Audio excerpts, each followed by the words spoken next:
मुझे भी आने में यहाँ पे शर्म महसूस होती है कि यार मैं क्यों जाऊं, मुझे क्या लेना देना, मेरा क्या बिगड़ रहा है। लेकिन मैंने अपनी जिम्मेदारी समझी और आप सबको भी कहा कि आप भी अपनी जिम्मेदारी समझो।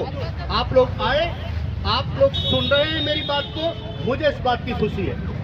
कितनी अच्छी लगेगी मुझे नहीं मालूम, लेकिन इतनी तो बात है, इतना तो मेरा दिल जानता है कि मेरी बात सच है, मेरी बात में कोई झूठ नहीं, कोई फरेब नहीं है, कोई धोखा नहीं।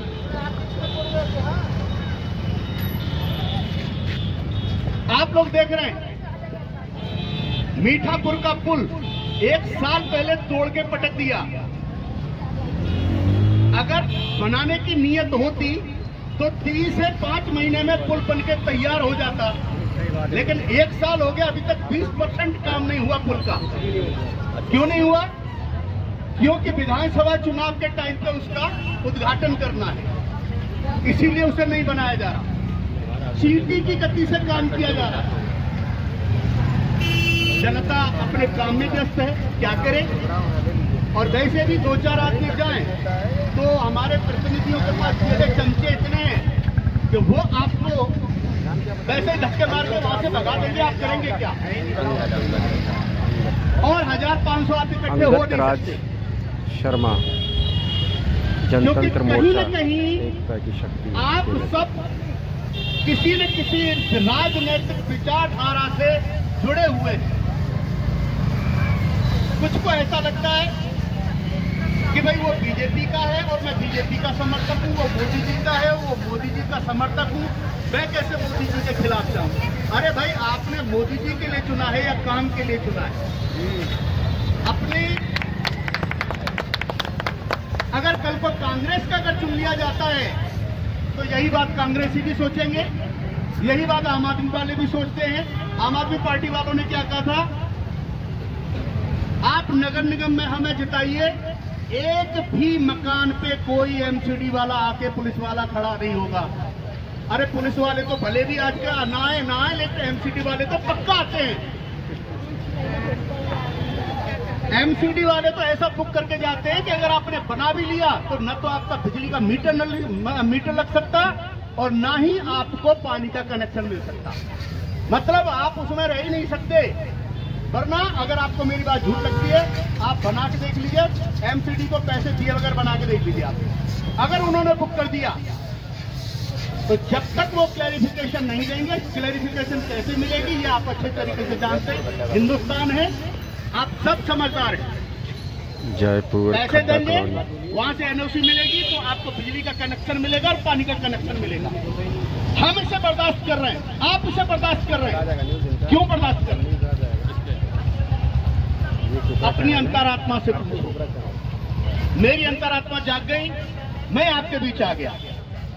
अगर आपकी अंतरात्मा सोई हुई है तो मैं उसे जगाने के लिए आया हूं।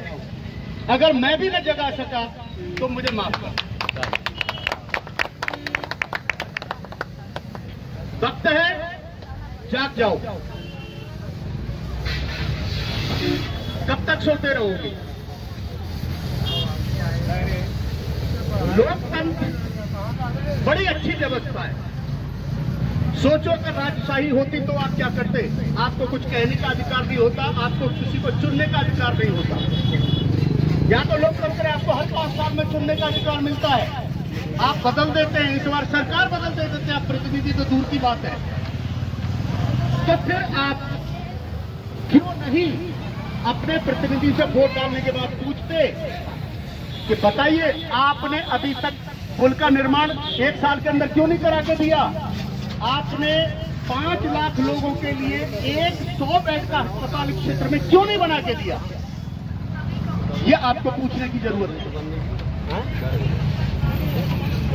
मैं भाषणबाजी करने के लिए आपके बीच में नहीं आया, मैं आपको केवल वही बताने के लिए आया हूं जो सच है।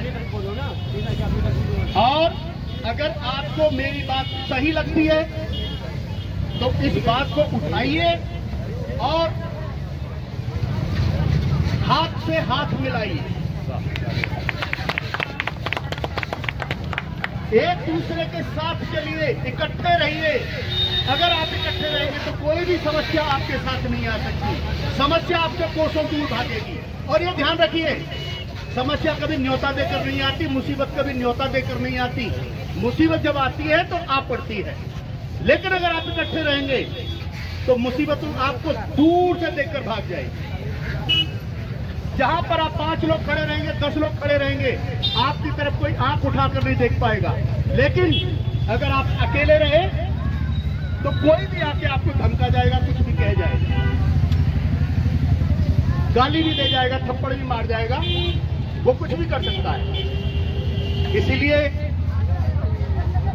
मैं आप सबसे पुनः अनुरोध करता हूं, इस मुहिम के साथ जुड़िए, हाथ से हाथ मिलाइए।